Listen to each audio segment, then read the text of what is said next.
Hello and welcome to Bend the Knee, a Song of Ice and Fire podcast. I'm Sir Matt, the Bud Knight. And I am Sir Ezra the Watchful. Welcome to Follow-Up Friday. We've got a jam-packed show as usual. We've got a lot of, we've got some updates actually for our Dragon Egg contest. We've got some winners. Ready to announce the winner. We've got some Ravens. This week we've pulled a couple. We actually had some voicemails this week, but we, in case, you didn't know this already. I posted a picture on Instagram. You did? Of our current recording. Of our situation? Yeah, our current situation, yeah. So we're back on the floor. Yeah, Sir Ezra's keep is being sold. Yeah, the king bought me out. Okay, the king bought me out. So and I'm getting ready to move. So oddly enough, we both kind of moved back into our parents' houses for the time being. Me for a month before I move, and thankfully, actually, our my dad and Sir Ezra's dad live right down the road from next to each other. So it actually works out great. It works out really good. So we can actually still be recording in person for the next couple of weeks until I venture out west. And I will say this: actually, Lord Adam Parker asked us about that. He's like, "So when I move, is that going to change the quality or the show?" And the answer is no. No, we're not going to. And if it does, if you start to notice something, you let us know because we will work on it. And we've done other projects where we've recorded over the internet and stuff like that. And we've thankfully through all of that trial and error, we figured out some better ways of doing it. And actually, you guys hopefully shouldn't even notice. Yeah, we would not. I'll just tell you this: fear ye not. We would not be using the internet connection necessarily to record the podcast. So we talk over the internet, but then we each individually record our own audio locally, and then we do that. So you shouldn't have to hear like weird, drops or cuts. So just so you guys know, that's a podcasting inside secret. So please, that secret stays in the realm. Don't go start a rival podcast because we'll shut it down. If you do, you'll bend the knee. Yeah, you'll bend the knee. It's basically what's gonna happen there. But so anyways, we're in a weird little situation here. But the reason I brought that up is because we had the voicemails, and we don't really have a way to run the voicemails into for this week into the mixer right now. So we're just going to hold on those till maybe next week once I get something more established and set up here. Once Ezra can drag out his computer. And from the keeps. I don't even think I'm going to buy a house after I sell the condo. I think I'm just going to look for a studio with a loft above. Yeah, really. This is my life. Yeah, there you go. So. All right. Okay, so trivia actually was crazy last week. What is the sigil of House Dondarrion? It is a forked purple lightning bolt on a black field speckled with 4 pointed stars. So I believe the episode was posted at 7 o'clock Eastern time as opposed to 6 o'clock Eastern time. Again, I think... You're welcome. And the winner is Michael Puckett. Now, I want to give this guy a shout-out because this guy has literally been trying every week. And, clearly, he always posts, an hour later. I'm always like, sorry, man. And you can just tell it's a time zone thing. Yeah, yep. And he beat Sir Robbie of Newcastle by literally 1 minute. It's great. And so it's his first time winning. It's great. And awesome. In crazy circumstances... Yeah. He also is our Dragon Egg winner. He's the Dragon Egg winner. So, I mean, man, he's double dipping here. It's crazy. We had a lot of people submit to go in and search for the phrase we were looking for, thick as a castle wall. We meant to announce that this past Monday. But again, we were in the move, we had that slipped our mind. So we're announcing it here that the Dragon Egg winner is Michael Puckett. So, congratulations to him. Michael, make sure to email us your address, and we will get you that book headed your way. And second place winner is getting a Funko Pop, and that is Nicholas Landy. Yeah. So, Nicholas, actually, I believe in your email you already included your address. So he planned on winning.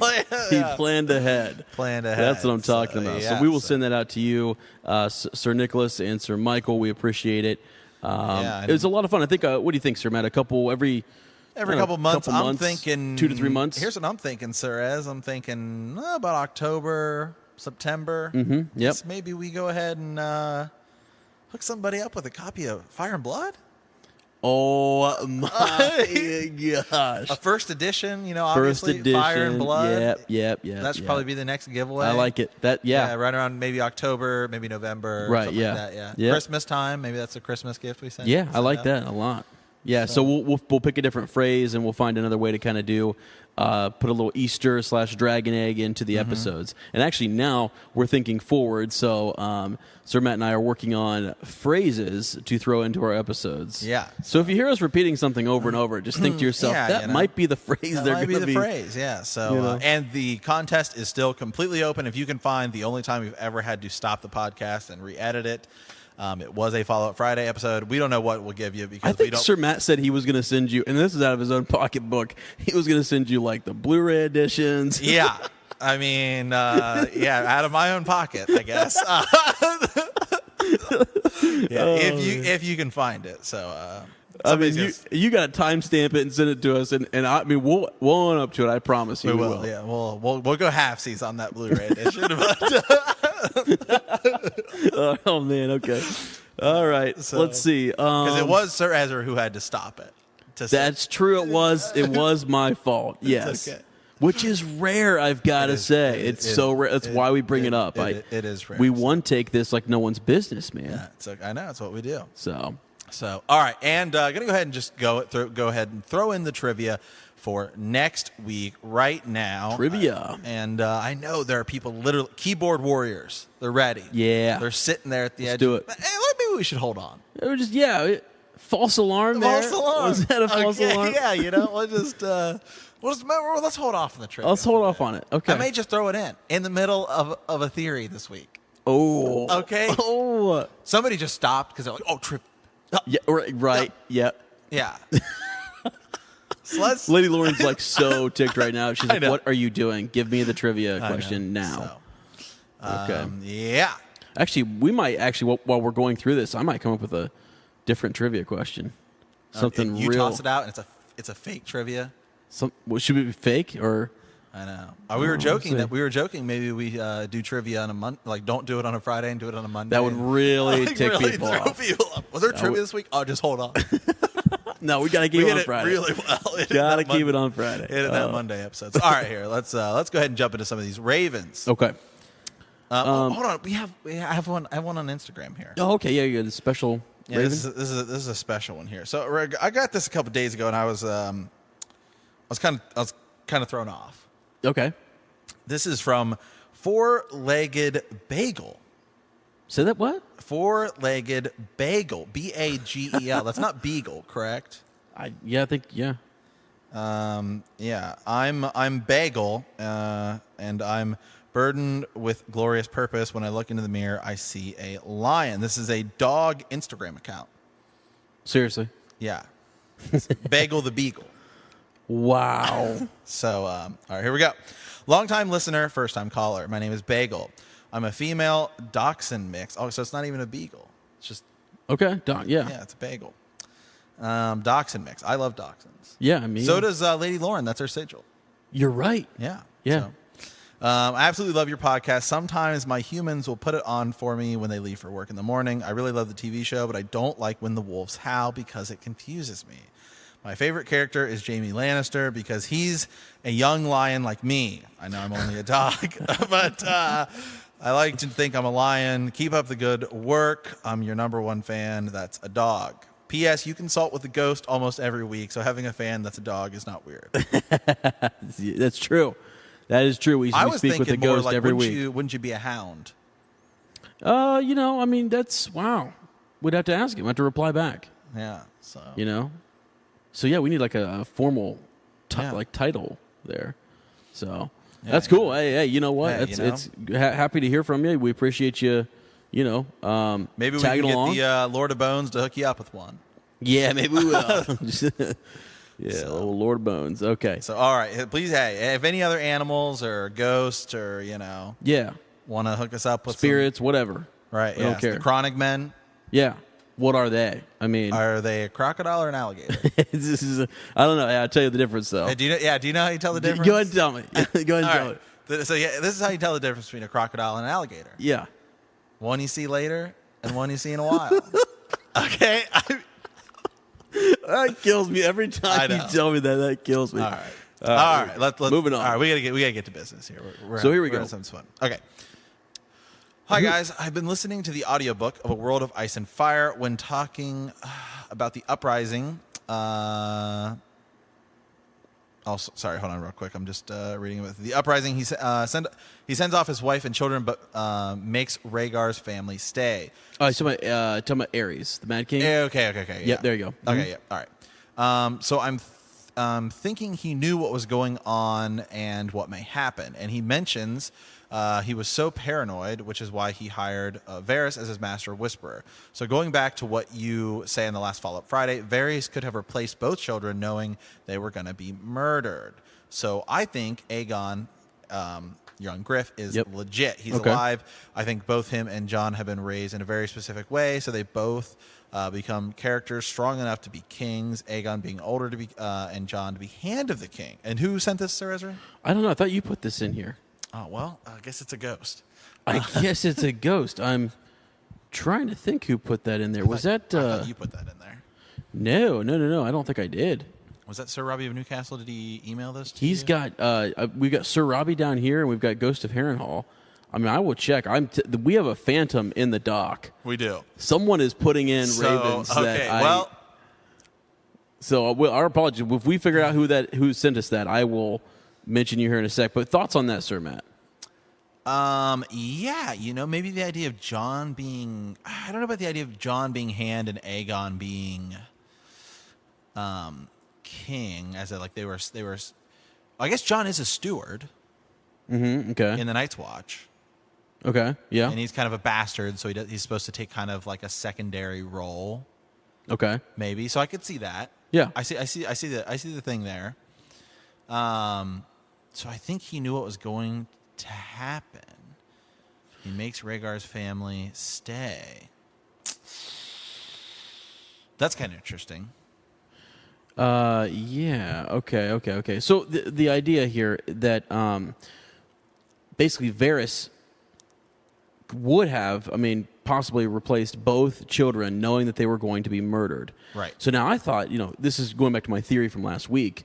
In my mind, I'm thinking we're talking about both of Rhaegar's children, which would be a boy and a girl. Right. Right. And then Jon comes in what way? I don't really know. Yeah. How Jon comes into that mix, because that was my whole. Well, maybe the idea was because I think maybe the idea was of the three kids. Okay. So maybe they could all three still be alive. Oh, okay. Because Jon is now the third head of the dragon. If R plus L equals J is true. Because I don't know. Maybe Varys doesn't know about Jon Snow. Huh. Yeah, maybe not.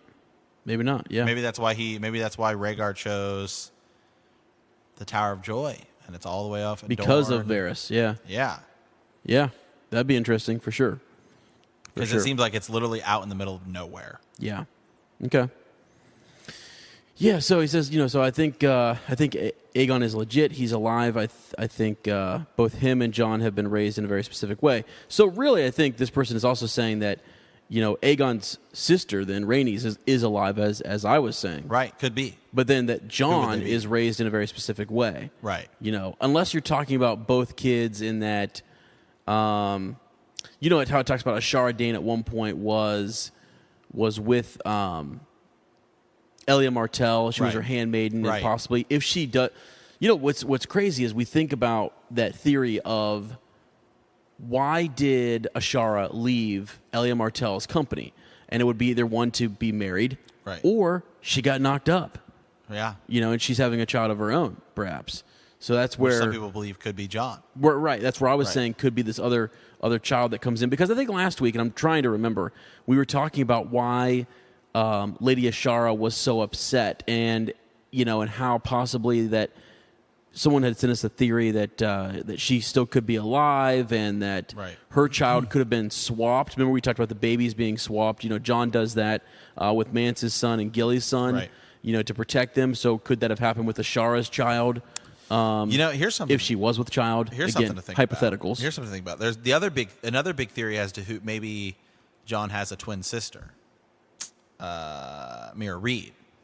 What if Mira Reed is actually Ned and Ashara Dayne's daughter, and then Howland Reed takes?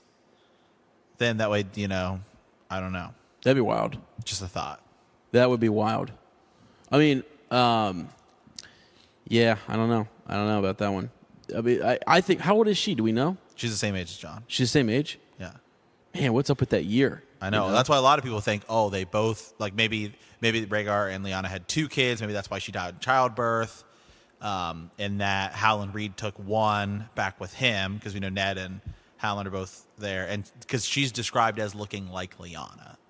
Right? Okay. With curly hair, and Jon Snow has curly hair. And okay, gotcha. Huh. Yeah, okay. Interesting. We'll have to do some more digging on that one. I've never really, that one hasn't really, I know you've said that before, I just haven't really. There's another theory, Order the Green Hand did, talking that maybe Val. Yeah, I know they've mentioned Val, and I've thought about Val myself, being a player in this whole, heritage, Targaryen mix conversation, just based on her features, who she is, all that kind of stuff, yeah. So. Okay. All right. You want to read this next one? I believe this is from the Ghost O'Harrenhal. Yeah, the Ghost. Back at it again here. Okay. A Storm of Swords, Jaime 2. Aerys II stripped the Merryweathers of their lands and exiled Lord Owen in 282 AC for his failures as Hand of the King to prevent Robert's rebellion. King Robert Baratheon restored their title and some of their lands when he took the Iron Throne, but the family's wealth and status have not completely recovered. Tyene of Myr becomes Cersei's friend. So this is when we were looking, I was thinking at the beginning, the idea that who is around Cersei is very important. Right. So Tyene becomes Cersei's friend, bed warmer, confidant, quickly gets into her confidence, right? She's the main reason her husband, Lord Merryweather, is elevated to Hand of the King before Cersei is imprisoned by the Faith. The couple flee for Long Table supposedly shortly after. Now, I remember the Prince of Dorne mentioning a daughter following her own path in King's Landing. Is Tyene actually a sand snake? Could she be in, allegiance with Darkstar due to the prince's deteriorating condition? That being, Prince Doran. Elia Martell. I asked this question because they both have gotten very close to the Lannisters in one way or another and tend to switch sides just as quickly. Yeah. Could the prince possibly be speaking of Sanella? Sanella was given to Qyburn upon the news that Tyene, from Tyene that Sanella was a spy. Right. Okay, and that she's actually still alive in the Black Cells. So a couple different things there to unpack. I was doing a tidbit of looking up here, and I'm going to have to rely on the wiki just for a bit today. So Tyene she's beautiful, shapely woman, black hair. She's got dark eyes. So she's Myrish, right? She's supposedly, and she is married to a Merryweather, right? And as what's that? No, go ahead. Yeah. And so she accompanies her husband, Lord Orton Merryweather, to King's Landing when Marjorie Tyrell is betrothed to King Joffrey. She dances very provocatively at the wedding feast. Sansa kind of makes a comment on this, I believe. And this is the woman who shares the bed with Cersei, correct? She shares the bed with Cersei. That's what I thought. That's who I was looking up. I was like, isn't this the woman who? Yeah. Right. So she's there in A Storm of Swords. I think she kind of continues, and it's into A Feast of Crows where she starts to Cersei kind of approaches her and confides in her, right? Right. Yeah. And then so she reveals that Cersei's maid, Sanella is spying on her for Marjorie. Mm-hmm. Okay, so let's jump over here for a quick second. I hope I'm saying that right. That's just that. Sanel, yeah. Sanel, there you go. Right. Oh, yeah, okay, Sanel. So I think, let's see here. Let's see some quotes about Sanel. Cersei's thoughts. Wow, Cersei's, do not presume to smile at me, you treacherous little bee. You will be begging for mercy before I'm done with you. Yeah. And so apparently she was, spying for Marjorie, and is possibly still alive. I think this is one of those characters who's just there for a tidbit. I don't think she plays any huge role, It's really a point where am I saying her name right? Sanel? No, Tanine. Tanine? I believe so. Because you just listened to it not too long ago, didn't you? Yeah, but I can't remember. Unfortunately. Yeah. And I believe this Sanel girl dies, doesn't she? Does she die? Yeah. Tania, is it Tania? Tania Merryweather informs Cersei that Sanel is spying for Marjorie Tyrell. So Cersei gives her to Qyburn for his experiments on the dying Gregor Clegane. When he requests more subjects, Cersei points out that she'd given him Sanel, to which he responds, "Alas, the poor girl is quite exhausted." Ah, okay. So maybe dead, maybe... Right. Maybe has been cut up for parts. Okay. Yeah, good grief. Yeah. So maybe she's like severely mutilated and stuff, and that's... Right. He just can't get any more out of her or something. Right. What is Qyburn up to, man? Well, he's making zombies. So. He's insane. Okay. So there is this closeness. Now let's go back to the question of Darkstar. And is Lord Merryweather actually possibly working to get close again, to ultimately betray the Lannisters? Or I guess it would be, Robert Baratheon, because Robert's the one who kind of restores their title, some of their lands, right? Right. And then it's through through his wife that he's elevated to Hand of the King. So yeah, the connection to the Prince of Dorne, though, I'm trying to make the connection here, Sir Matt. The idea that she's actually a sand snake. Do you buy that? That she's possibly a sand snake who Prince Doran has sent. I mean, it's possible because we know that Prince Doran is kind of plotting, around this time. Yeah. Like with potential, they have Marcella. Yeah. And I think, again, it's a thing where, unfortunately, we don't have a lot about Dorne yet. I think Dorne's going to be very heavy in Winds of Winter and kind of their plotting and what's going on, especially if you just take anything from the show. I know the show kind of cuts it out a little bit. But clearly the show, we see them like plotting with Daenerys to overthrow and to try and overthrow the Seven Kingdoms, I guess, and Cersei. So, I mean, it's possible. Yeah. So, the Dorne stuff is still, there's just not enough to go off of yet, I feel like. Yeah, it is hard. I mean, you've got some point of view chapters with Ariana, right? And things, so they're coming into play. But I was thinking that, and I don't really have it right in front of me, that when the ghost mentions here, that the Prince of Dorne mentioned a daughter following her own path in King's Landing. Boy, I thought that was his own daughter, huh? So not one of the Sand Snakes necessarily, not one of the not Oberyn's, bastards. Right. So would that be someone different? I don't know. I'd have to go do a little more digging on that. Yeah. Because that's definitely later in the books it's basically when they're trying to revolt. They're trying to either do one of two things: either proclaim that Marcella Baratheon is the true heir. Ariana's got this whole plot, and there's either that happening, or I don't know. He's trying to keep his own folks in line, and so he imprisons them. Actually, he puts them in prison, and he starts to kind of talk about that's where we get into Sorella is actually out doing her own thing. The Sphinx, right? Possibly. So but you know what? We always jump to Illyrius is Sorella. Right. Perhaps she's not, Sir Matt. Perhaps we don't know that necessarily. Could she be someone who's actually has her own game that she's playing, her own Game of Thrones in King's Landing? Well, I think they say that she was at the Citadel or in Old Town. I can't remember exactly. Well, here, let me read this. Okay. This is a Reddit post, kind of a Reddit theory I found. I save a lot of Reddit posts as I find them, and I actually happen to save one about this. So this is just from a thread on the internet. Who is Taina of Mere / Merryweather's secret lover? It's kind of talking, but this kind of talks about like what is her goal, what is her end game. Okay. In Cersei 4, this gets brought up.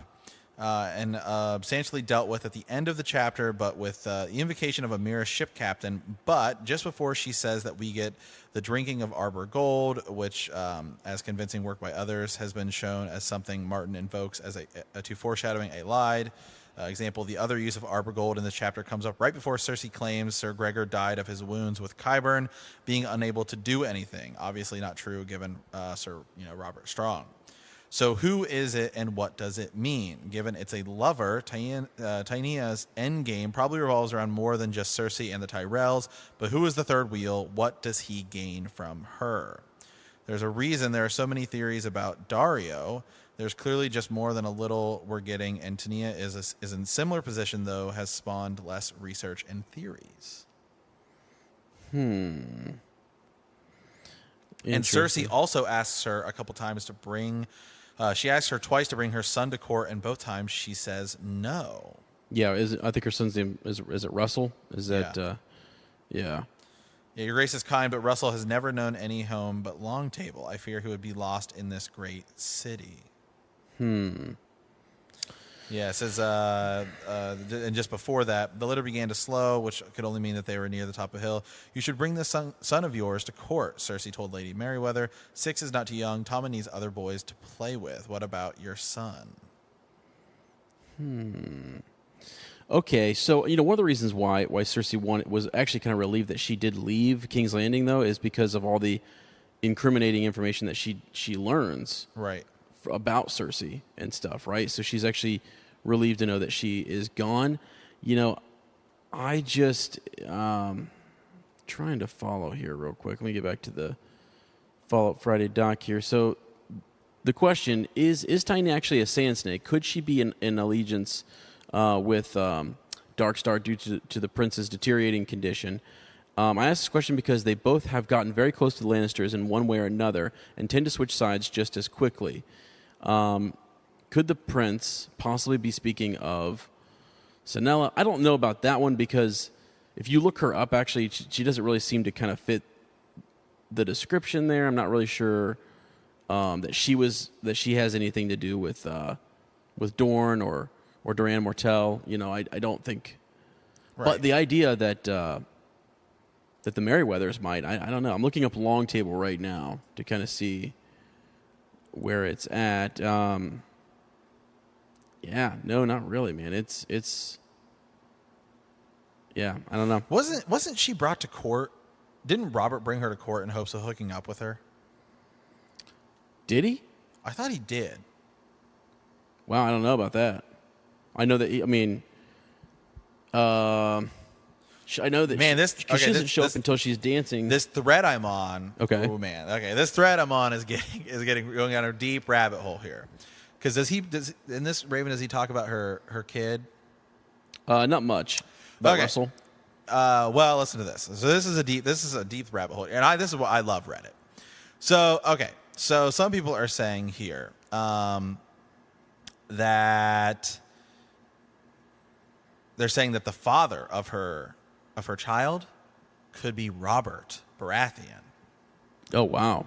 And then, man, people have gone to some things here because it says, Taina's black eyes sparkled with mischief. When she wed Lord Renly at Highgarden, talking about Marjorie, I helped disrobe him for his bedding. His lordship was a well-made man and lusty. And so if and then we know that Renly looks just like Robert did when he was younger. So is it possible that a younger, less fat Robert Baratheon who's sleeping around with everyone? Okay. And some people are saying, and maybe that's why she isn't bringing her son to court. Okay, that's interesting. So that maybe kind of pull away from the Sand Snake idea. Yeah. But maybe clearly she has a reason for being there. Yeah, and I'm just surprised at how little I'm finding. There's not a lot on her, but she is one of those people who's like close to Cersei, and I've always thought those people are super important, And she sleeps with Cersei. Well, and the interesting thing is that Cersei kind of uses her, like she's trying to see like how it was for Robert. Like remember when she's sleeping with her, and she's kind of like forcing herself on her, and she's like, "Well, this is what Robert used to do to me. Like, do I get the same kind of pleasure about it?" Yep. And it's during a Feast of Crows when she's kind of ruling, and she's thinking about Robert a lot in that. Mm-hmm. In that, so I don't know, man. I'm sometimes we start to go down one rabbit hole and it takes us into a complete another one. And now I'm really concerned about this theory. Yeah, and do we even really know what all that Cersei has told her? I think we'd have to go back and read, because she's kind of assuming that she's not going to betray her confidence for some reason. Mm-hmm. She actually kind of thinks, I don't know. That's just interesting to me that she would think that. So I don't know, Ghost. You got us thinking this week. I mean, I honestly, I think I'm leaning more towards no. That she doesn't have any connection to do with Dorne, but I can see why people would think that. Right. And I can also see, because, gosh, I mean, think of all the years that they've been mourning Elia Martell, and they've been plotting to get back at the Lannisters, and the lengths at which they could go to sneak someone into somebody else's house and possibly, Well, and they try, and like Oberyn tried to do it, and that didn't really work. So Yeah. Now the other outlier here, like Darkstar, and I got to remind myself too that House Dayne does not look like what you would consider your typical right. Dornishman. And think about this: is in the show we see the whole Sand Snake kind of rebellion thing. That could happen in the books. Yeah. Well, I mean, it kind of does, in the sense that they. Well, yeah, I see what you're saying. Yeah, because they kill in the show. They kill. Yeah, I see what you're saying. Right, and then maybe you have something like that happen. Wow, that'd be radical. Okay. Well, I mean, no. I know. I'm just saying. Right. I forgot about that. Actually, yeah, you got a good point.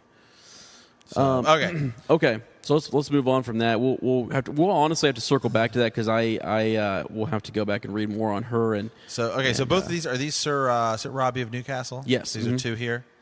Okay. Hi guys. I've been listening to the audio book of A World of Ice and Fire. When talking about didn't I already read that one? So that's Sir Robbie. That's what I thought. He sent us two, and you must have. I must have read the first part first, and just. Okay, so he added a part later. Okay. Just needed to add this in. They say the baby's head was smashed in. Not sure who possibly by Rhaegar's wife. If they had been smuggled out, would this fit the theories that she killed them before the sex? Oh, so that that Elia Martell killed the babies to kind of protect them, so that they weren't tortured or whatever. So whoever replaced them could not be identified, and whoever took the throne would not be looking for them. I love a good conspiracy. Well, interesting. Well, okay, so we completely they're unrecognizable. So let's now let's read these together, because this will make more sense to me, I think. Go ahead. So I've been listening to the audiobook, right, A World of Ice and Fire, talking about the uprising. He sends his wife off and children. So that being the Mad King sends his wife and children off, but makes Rhaegar's family stay. So Viserys and Daenerys are sent away, correct? And Daenerys is born later. Yeah. And so Rhaegar his family has to stay. It's the Mad King is hoping too that Dorne, will stay loyal to him, because he's got, their princess, and so he's thinking that. So I'm thinking that he knew what was going on and what may happen. And he mentions he was so paranoid, which is why he hired Varys as a master of whisperers. So then going back to what you said on the last follow-up Friday, Varys could have replaced both children knowing they were going to be murdered. So I think Aegon is legit. He's alive. I think both him and Jon were raised in a very specific way, so on. Now, the follow-up is very important. Just needed to add this in. They say the babies' heads are smashed in. Not sure who does that smashing in. Could that be Rhaegar's wife? If they had been smuggled out, this would fit the theory that she killed them before the sack, so they would be unrecognizable. Wait a second, though. So I've not heard that theory. They say the babies' heads are smashed in. Correct.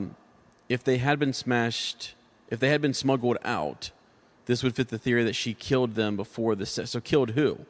That she killed the babies. But it says if they had been smuggled out. But it says that the head was unrecognizable. Mm-hmm. So I think what he's saying is they killed different babies. She killed different babies. Okay. And smuggled hers out. Yeah. Okay. Yeah, I totally. Yeah, I had not heard that theory. Well, no, I think that's one of the reasons. I actually think that's. I just not heard the theory that she had done it. Oh, that she had done it. Yeah. Right. The idea that they're unrecognizable, though, yeah, right. Yeah. Tip people off, to think that, they could be anybody. You know what I mean? Yeah. Like, are we sure that those were Targaryen babies? Because Rhaenys was a little bit older, and Aegon was just an infant. Although they say. Well, here's the thing. Here's something to think about. If it was Elia Martell, that creates a lot of interesting. Elia Martell, sorry. Yep. That creates a lot of interesting ideas and theories. Because think about this. What is she doing during Robert's Rebellion? She's held up at King's Landing, yeah. I mean, she has to, clearly it's like. You think she's plotting a way in which to do, she has to be. Backup plan. A backup plan, right. Because she has to think like, well, okay, so Rhaegar, does she know? That's another question. People don't know. Like, did Rhaegar choosing Lyanna surprise her, or did she know about it ahead of time? Did she plan this with Rhaegar? Gotcha. Because did she sign off on it? Right. According to the show, their marriage is annulled and so on. So right.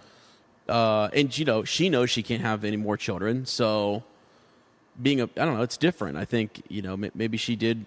He wanted to have more children, so he's going to set her aside. And oddly enough, he doesn't, can't have more kids with her because she'll die in childbirth, and then the girl he gets with does die in childbirth. Right. Yeah. So. Yep. Yeah. Good point. Yeah. So there's something like that, but maybe he specifically wanted a Stark. That's another. Gosh dang it! Now wait a second though. So she would do all this to get her kids out, but she herself is killed. She is killed. Yeah. But maybe she does it knowing at least my kids will be safe. Gotcha. Which is kind of the opposite, I guess, in a way. Well, because Cersei didn't really have a way to get the kids out.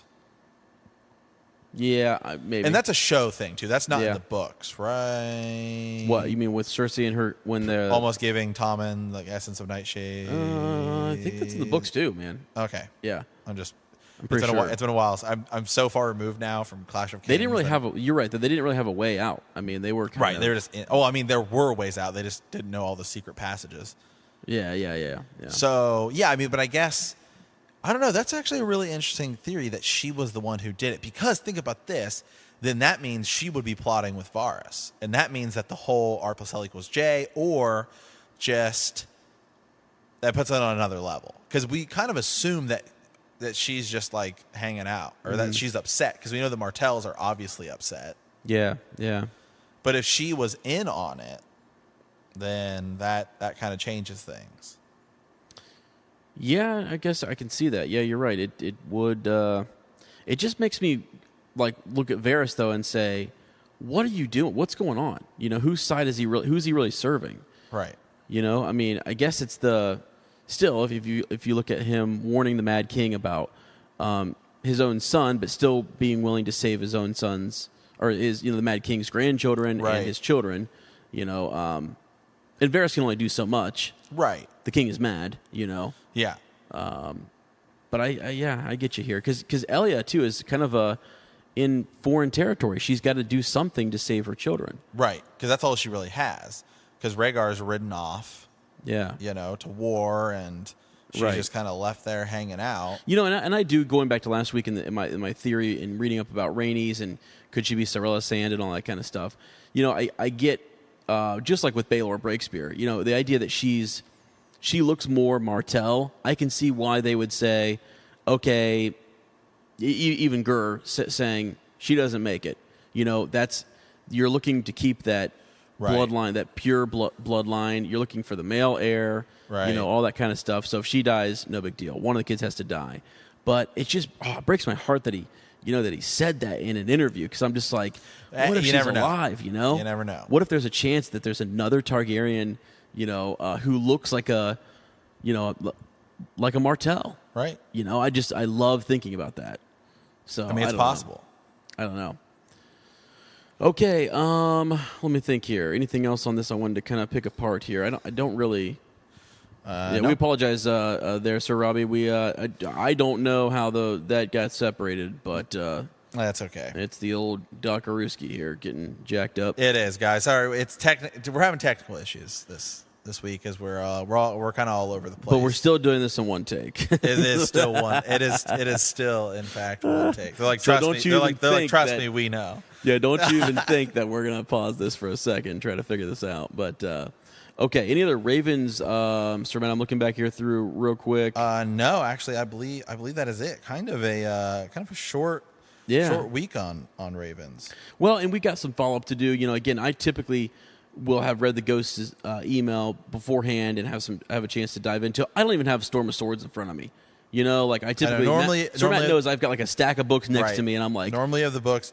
I have the Kindle, and it's sometimes kind of difficult because unfortunately the Kindle version it just says chapters. Yeah. So it's like I don't know what chapter chapter is. I have to. Right. It's actually. In some ways, sometimes it's easy to pull it up on the fly. Sometimes it's actually a little bit more difficult here. Yeah. So well, yeah, but I believe that is our follow-up Friday this week. Yeah, for sure. And I'd like to throw out this. Do you have anything, Sir Matt, that you'd like people to ask us about? Like, are there things you've been thinking about? Because I've been thinking about some different. I've mentioned my green dreams. Right. So something we talk about a little bit in this Sunday or this Monday's episode, which we actually already recorded. Yeah. So, and we'll talk a little bit about it. So kind of start thinking about it now. We talk a little about then. What does winter only affect Westeros? Mm-hmm. As we go into that Daenerys chapter, there's some interesting stuff about prophecies.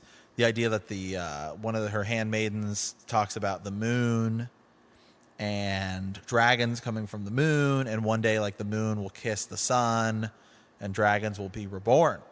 Yeah. Yep. Kind of interesting.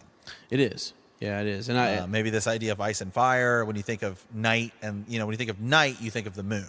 Even though the moon does give us light, you still think of the moon, right? Yeah. Yeah. You have the Night King, the Night's Watch. Yeah. Yep. So, yeah, I don't know. Just interesting. Here's something. If they're the sword in the darkness, isn't the moon kind of a sword in the darkness? You think of light. Sure. The okay. moon, yeah. And if dragons from that prophecy do come from the moon, you could almost argue that dragons are the sword in the darkness. Okay, I hear you. Yeah. So just some things to think about before you guys hit up our main show Monday episode. Yeah. Another couple things I've just been thinking about, and this can be for next Follow-Up Friday. I've got this down here below, this doc I'm working on, but this kind of fits in with the theme of today's Ravens. So, Sir Matt, what happened in 283 AC? It's like this time period where a lot of things happened, and it's sort of like who was born, who died. So, if I could assign homework in any way, it would be to go look at that year. And as you think about Ravens going forward, we think about, because like the last 2 weeks we've talked about bloodlines, we've talked about parentage and who was born when, all that kind of stuff. It's such a confusing time because you said today, I was thinking about Mira Reed, right? And who's born when. I'm just sort of like, wait, what? Yeah, they're the same age, So it's just interesting to go look at that year and look at even 280 AC to 283. Great time just to kind of go look at Robert's Rebellion, things There's that were happening. There's a lot of things happening. Yeah, and to see who all was around and the moving pieces there. So I've got that. Daenerys is born. Exactly. Same year. So that's what I'm saying. As John and everything. So. Right, exactly. So I'm kind of like, and people have really kind of pieced together, like you can almost like put together clues in the books about how far away John and Daenerys are, like how the months between them, and who could. People have theorized, it's when you talk about who could have been born at the Tower of Joy, could it have been John, or is it actually this Aegon, character? Is it? Well, I believe actually that it could be that John and Daenerys were born on the same day. Oh, really? I thought there was time between. There was no, because Daenerys is like sent away, as the sack of King's Landing, or just before, right? Okay. And so then all we know is that it's a couple months after that she's born, right? We just know after, but Ned Stark is at King's Landing for the sack of King's Landing. Yeah. It's not like he doesn't come back from the Tower of Joy. So then Ned Stark has to ride to Dorne. Yeah. And as we know from the map, King's Landing, all the way on the east coast of Westeros. Tower of Joy, to get to Dorne, you got to go either go all the way around or over the mountains. Mm-hmm. So he doesn't get to the Tower of Joy immediately. Right. Yeah. Yeah. We got to look at that timeline because I thought it was that she was born before. I could be wrong. I'm totally blanking. I believe she's born. I could be wrong too, but I'm gonna look it up. Because the Tower of Joy, as you say, because isn't she born right at the end? I mean, like Daenerys is born. She's Stormborn. I mean, there's a storm. The siege is coming though, isn't it too? There's a siege. Yeah, but I believe it's after King's Landing is sacked. Huh. Gotcha. Well, okay. So hold on now. You've got the idea that Jon Snow. You're thinking Jon Snow is born at the Tower of Joy. Yes, I am. You're assuming that. Okay. I am assuming because that. Because a lot of the other theories out there, like Order of the Green Hand and different things, assume that he is born earlier in that year. Okay. Oh, hold on. Daenerys was conceived during the last month of Robert's Rebellion, the war which ended House Targaryen's reign of the Seven Kingdoms. Okay. Shortly thereafter, her mother was sent with a young Prince Viserys to the ancestral seat of Dragonstone to escape the rebel army. Yeah. She was born 9 months after their flight. Yeah. So she is born. The war had been lost shortly after Rhaella had fled the city, after which Robert I Baratheon had claimed the throne. Yeah, so she is born quite a bit after the rebellion. Okay. Because Dragonstone's out on an island. It's hard. Yeah, I mean, isn't Stannis out there sieging it and stuff? That's his thing. And that's why he gets Dragonstone, because he was there, winning that battle, I guess. But the idea, it just depends on which theory you want to go with. If you're sticking to Ashara Dayne and Ned have Jon Snow, and that's his bastard. There are people who believe that he and Ashara got married at one point, actually, and that because the rebellion needed an alliance between House Tully and House Stark, that he dishonored the gods and married, Catelyn. So I mean, there's a lot of different theories out there, but some people believe Jon Snow is not born at the Tower of Joy. He's actually born somewhere, either right before the war or, Actually, right here it says Daenerys was born in 284. 284. Which is the following year. Okay, so not 283. Okay. So there you go. So anyways, the reason I raised that question is because I've just started, when we started this podcast, I listed off a lot of different questions and things I wanted to dive deeper into. And these things just take time. So I wanted to go look at that year in particular and the years preceding it. Okay. So real quick here, just I have 283 pulled up. It's just some people here who are born. Jane Westerling is born in 283. Jon Snow, Marjorie Tyrell, Mira Reed, Robb Stark, Samwell Tarly. Wow. And some people have joked, or we had a question a little bit ago, I believe, from Lady Jade. Yeah. About Sam possibly being Jon's actual brother. House Tarly is a Targaryen supporter. Just saying, you never know. Yeah, yeah. So interesting. Yeah. So anyways, there was that thought. One more thought that I want to leave you guys with, something you can go take a look at here. And I mentioned it in a previous episode, and I'm waiting for somebody to kind of bite on it. Edric Storm, his role going forward, King Robert's bastard, House Florent, and the role that they might play moving forward. We know where he's been sent. We know where he's hiding out at. But, will he come back? Is he someone who we're going to see later on in the series? So unless I'm missing something and he's, been hacked off and I missed it, but I'm pretty sure he's still a player. Yeah. So anything else, Sir Matt? Nope, that is it. Okay, that's really all I got this week. Again, we're kind of in a position where we couldn't pull the books up and I can barely pull the wiki up from where I'm sitting. That's Sir Matt can see.